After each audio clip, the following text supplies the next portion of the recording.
Well, forecasts of the economy and livelihoods of many South Africans in the period after COVID-19 continue to be grim. Now, eNCA's Devan Murugan is joining us now for more on the country's ability to minimize the socio-economic impact of COVID-19. Good morning, Devan. It's definitely not going to be easy, no matter how you look at the situation. You're quite right, Dan. No, it's not. The forecasts are sobering.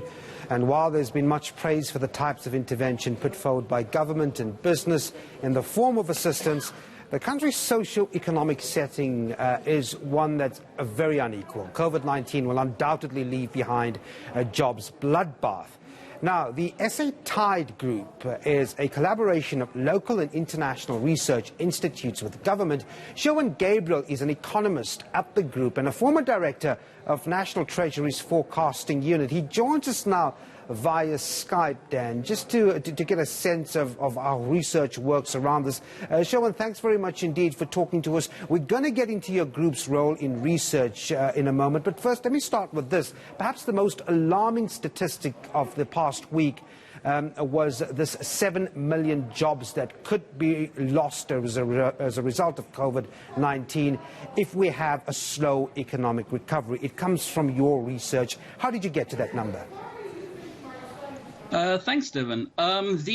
The employment impacts of COVID-19 are quite profound.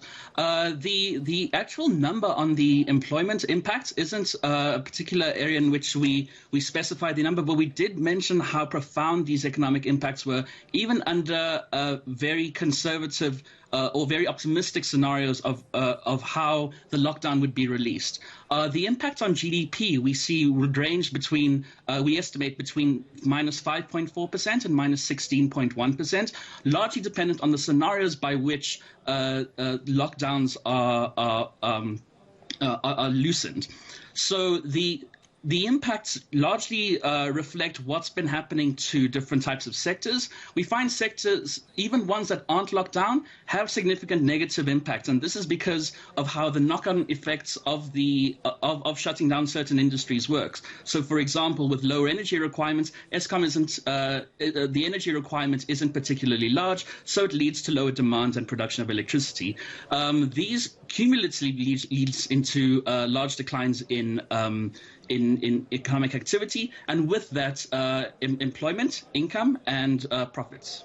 And I suppose all of these stats, all of these likely scenarios that you put forward that ultimately comes out from your research is just so crucial for policy, because the policy that takes form post-COVID-19 is what this research actually informs, doesn't it?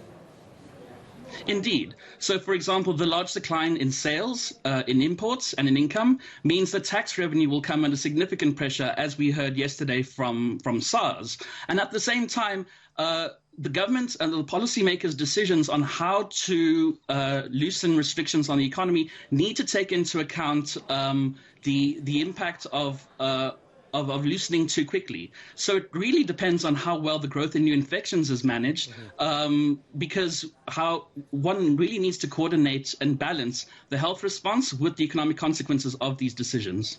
Sherwin, the big scare at the moment, this is my final question to you, is the area of food. Now, you are primarily with the International Food Policy Research Institute. From the work you've done so far, how grave is food insecurity in households at the moment? So the major effect of households' vulnerability to food comes through the impact of lower income rather than supply.